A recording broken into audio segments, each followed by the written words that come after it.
Everyone, welcome to only concept. Guys, पिछले video में मैंने आपको कंप्यूटर से संबंधित जो भी सिलेबस छत्तीसगढ़ व्यापम के एग्ज़ाम में आता है उसका विश्लेषण किया था। तो इस वाले लेक्चर में हम स्टार्ट करने जा रहे हैं छत्तीसगढ़ व्यापम की सभी परीक्षाओं के लिए कंप्यूटर के सामान्य जानकारी। सिलेबस के अकॉर्डिंग या सिलेबस के हिसाब से ही हम एक एक टॉपिक लेते हुए चलेंगे। तो चलिए स्टार्ट करते हैं आज का लेक्चर। आज का हमारा टॉपिक है कंप्यूटर का उपयोग। कंप्यूटर के उपयोग कहाँ कहाँ किया जाता है और इसकी सामान्य जानकारी। ये जो टॉपिक नंबर 1 है, छत्तीसगढ़ व्यापम के सभी एग्ज़ाम्स में जो कंप्यूटर पूछा जाता है उसको सिलेबस वाइज हम करते जा रहे हैं। तो चलिए स्टार्ट करते हैं आज का लेक्चर। सबसे पहले देखेंगे कंप्यूटर के उपयोग। कंप्यूटर के उपयोग जानने से पहले हमको कंप्यूटर की सामान्य जानकारी जान लेना बहुत ज़्यादा आवश्यक है। तो चलिए सबसे पहले देखते हैं कि कंप्यूटर क्या है। तो कंप्यूटर एक स्वचालित इलेक्ट्रॉनिक मशीन है। स्वचालित मतलब ऑटोमेटिक। ये एक ऑटोमेटिक मशीन है जिसमें इनपुट दिया जाता है, विश्लेषण उसका होता है और साथ में उसके बाद विश्लेषण के बाद हमको आउटपुट मिलता है। ये सारी चीज़ें हैं जो है हम डिटेल में आने वाले लेक्चर्स में पढ़ेंगे। इनपुट डिवाइसेस क्या होते हैं, आउटपुट डिवाइसेस क्या होते हैं, प्रोसेसिंग कैसी होती है, ये सारा कुछ हम आने वाले लेक्चर्स में देखेंगे। अब कंप्यूटर में महत्वपूर्ण चीज़ होती है डेटा। डेटा क्या होता है या डाटा क्या होता है? डाटा एक ऐसा अनऑर्गेनाइज्ड या अव्यवस्थित आंकड़े या कुछ नाम या कुछ तथ्य हो सकते हैं जिनको समझने के लिए हमको उसकी प्रोसेसिंग करना ज़रूरी होती है। ठीक है। फिर वैसे ही दूसरी चीज़ें होती है कंप्यूटर से रिलेटेड होता है इंस्ट्रक्शन। ठीक है, जिसको हम हिंदी में कहते हैं निर्देश। ये निर्देश क्या होते हैं? जैसे कि आपने सुना होगा सॉफ्टवेयर। सॉफ्टवेयर क्या होता है? सेट ऑफ इंस्ट्रक्शन या एक समूह होता है निर्देशों का। ये ऐसा समूह होता है जो कंप्यूटर को प्रोसेसिंग करने के लिए मदद करता है। फिर उसके बाद देखेंगे परिणाम। डेटा लिया, उसको प्रोसेस किया, प्रोसेस करने के बाद जो हमको मिला उसको कहते हैं रिजल्ट या परिणाम। अब ये परिणाम मिलने के बाद इसको कहीं ना कहीं व्यवस्थित रूप से रखने की आवश्यकता होती है, उसी को ही हम कहते हैं स्टोर करना। तो ये सारे टर्म्स हैं जो आपको कंप्यूटर से संबंधित पूछे जाते हैं। अब ये देखिए, ये बेसिक स्ट्रक्चर है कंप्यूटर का, जिसमें आपको एक तरफ मॉनिटर दिख रहा है, एक तरफ सीपीयू दिख रहा है और कुछ पोर्ट्स दिख रहे हैं। ये सारा जो कंप्यूटर का स्ट्रक्चर है, कंपोनेंट्स हैं, उनको हम डिटेल में आगे के लेक्चर में देखेंगे। अब बात करते हैं कंप्यूटर की परिभाषा क्या है। ऑक्सफोर्ड डिक्शनरी के अनुसार कंप्यूटर एक स्वचालित मशीन है या ऑटोमेटिक मशीन है। ये अपने आप काम करती है। ठीक है। और इसमें क्या क्या काम होता है? तर्कपूर्ण गणना या लॉजिकल कैलकुलेशन परफॉर्म होता है।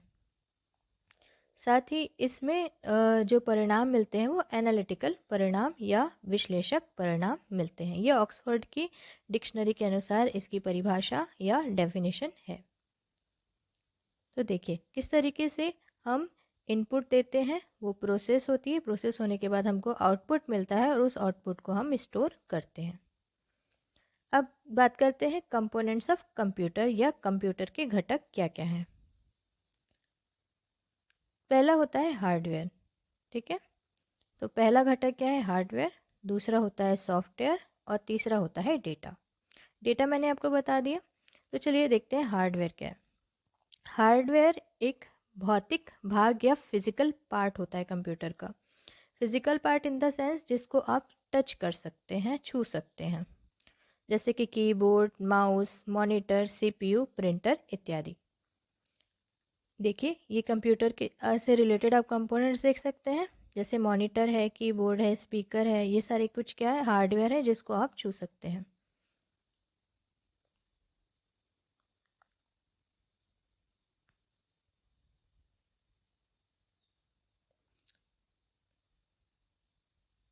फिर देखते हैं सॉफ्टवेयर। अब सॉफ्टवेयर का काम क्या होता है? सॉफ्टवेयर जैसे मैंने आपको बताया था, ये अनुदेश या इंस्ट्रक्शन या निर्देशों का समूह होता है। ये सॉफ्टवेयर जो है हार्डवेयर को सही तरीके से चलने के लिए मदद करता है। ये सेट ऑफ इंस्ट्रक्शन होता है, इनमें कोडिंग होती है। चलिए देखते हैं नेक्स्ट होता है डेटा। डेटा मैंने आपको अभी बताया था, अव्यवस्थित रूप से जो आंकड़े हैं या कुछ शब्द हैं या कुछ नाम हैं उनको डेटा कहा जाता है या तथ्यों को डेटा कहा जाता है। अब सूचना, सूचना क्या होता है? डेटा का ही एक रूपांतरण होता है। डाटा का रूपांतरण इन द सेंस डाटा का ट्रांसफॉर्मेशन किस हिसाब से? ऑर्गेनाइज्ड तरीके से, व्यवस्थित रूप से। डेटा को आप अगर व्यवस्थित रूप में ला लें तो उसको हम इंफॉर्मेशन या सूचना कहते हैं। व्यवस्थित, अनऑर्गेनाइज्ड क्या होगा? डेटा होगा, और व्यवस्थित क्रम क्या होगा? सूचना होगा। अब देखते हैं डेटा के प्रकार क्या क्या होते हैं। तो डेटा के दो प्रकार होते हैं। पहला होता है संख्यात्मक, जिसमें अंकों के माध्यम से आप डेटा को देख सकते हैं, जैसे कि 1 2 3 4 इत्यादि। ठीक है। और उसी तरीके से दूसरा जो रूप होता है वो होता है चिन्हात्मक या अल्फा न्यूमेरिक। अल्फा न्यूमेरिक में आपको कुछ शब्द मिल सकते हैं, कुछ सिंबल्स मिल सकते हैं, कुछ चिन्ह मिल सकते हैं, या नंबर भी मिल सकते हैं। चलिए देखते हैं कंप्यूटर की विशेषता क्या क्या है। सबसे पहले गति। जैसे कि आपको कुछ चीज़ें लिखनी है, लिखने में आपको ज़्यादा समय लगेगा, तो इसमें आप एप्लीकेशन सॉफ्टवेयर वर्ड का यूज़ कर सकते हैं। उनके उनके थ्रू आप अपने जो लेटर्स हैं उनको प्रिंट कर सकते हैं जल्दी जल्दी टाइप करके। और किसी भी चीज़ को प्रोसेस करने में या उसको ट्रांसफॉर्म करने में कंप्यूटर जो है कम समय लेता है, इसीलिए इसकी गति इसकी एक विशेषता है। दूसरा होता है ऑटोमेटिक। ये ऑटोमेटिकली काम करता है, आपको सिर्फ इसको कुछ कमांड देना है और ये आपका काम हो जाता है। जैसे कि आपको कोई लेटर प्रिंट करना है, आप जा कर के प्रिंट ऑप्शन में जाइए, प्रिंट करिए, देन आपको लेटर प्रिंट होके मिल जाएगा, इसलिए ये होता है ऑटोमेटिक। साथ ही त्रुटि रहित कार्य।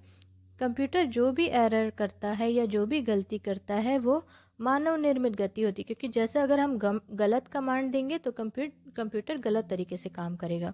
तो इसलिए इसमें जो एरर्स आते हैं वो ह्यूमन एरर्स आते हैं, ना कि कंप्यूटर खुद से कोई गलती करता है।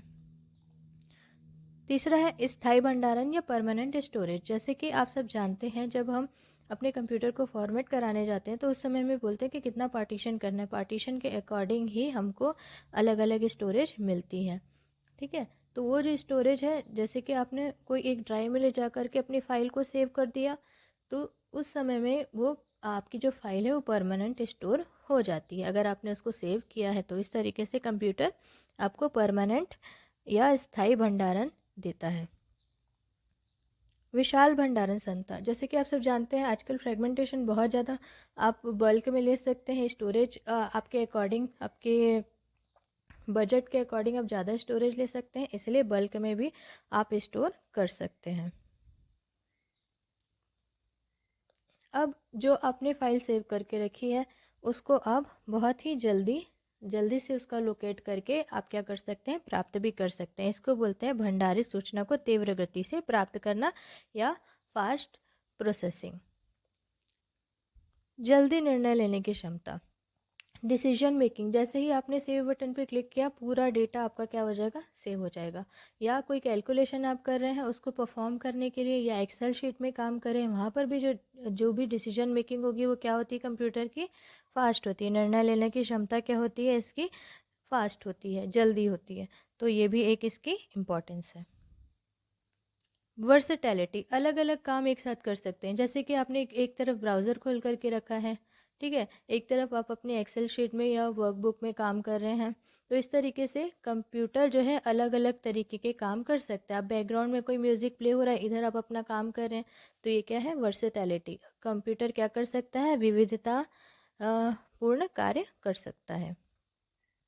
पुनरावृत्ति, रिपीटेशन। जैसे कि आपने एक चीज़ कुछ लिखी कंप्यूटर में, साथ में उसको क्या, उसको वापस से आपको चाहिए, तो आप क्या कर सकते हैं? उसको कॉपी करके दूसरी जगह पेस्ट कर सकते हैं, है ना। मैं आपको इजी लैंग्वेज में बता रही हूँ ताकि आप कंप्यूटर को एकदम बर्डन लेके ना पड़े।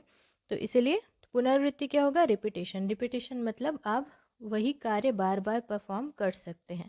जैसे कि एक फाइल एक जगह से कॉपी किया, कॉपी करने के बाद में आप उसको दूसरी जगह पेस्ट कर दीजिए, रीनेम कर दीजिए, तो आपके पास 2 कॉपीज़ हो गई। तो इस तरीके से रिपीटेशन भी इसमें परफॉर्म किया जा सकता है।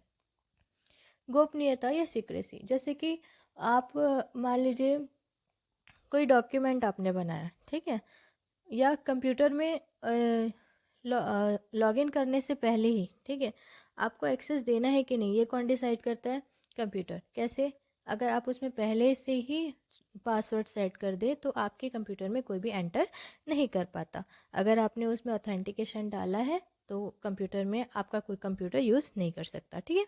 तो इस तरीके से इसमें गोपनीयता या सीक्रेसी भी होता है।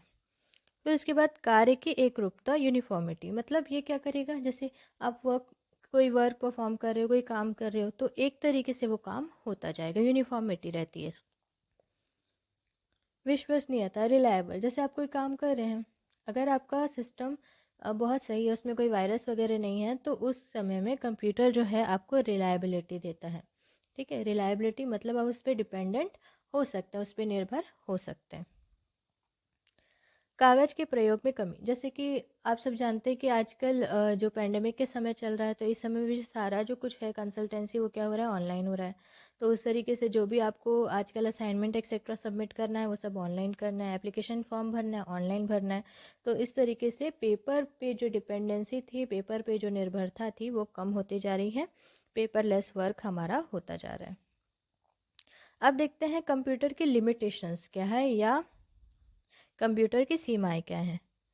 पहले, बुद्धिहीनता, मतलब कंप्यूटर का खुद का कोई ब्रेन नहीं होता है, जो मानव उसको निर्देश देता है या इंस्ट्रक्शन देता है उसी पे वो कार्य करता है।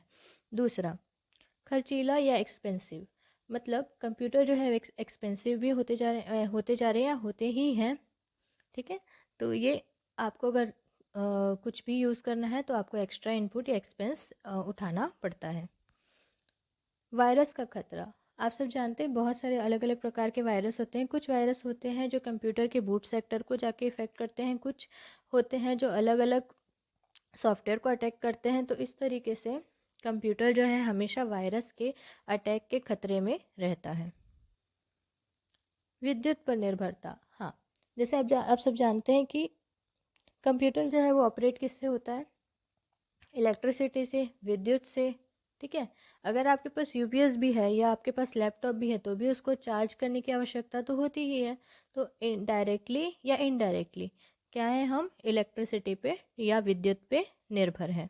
तो इस तरीके से इसका जो आखिरी लिमिटेशन है वो यही है कि ये विद्युत पे डिपेंडेंट होता है। तो गाइस, आज का लेक्चर यहीं ख़त्म होता है। इससे रिलेटेड एमसीक्यूज़ मैं अभी थोड़ी देर में अपलोड करने वाली हूँ, तो उसको अभी आप देख लीजिए, ये टॉपिक आपका पूरी तरीके से कंप्लीट हो जाएगा। Thank you.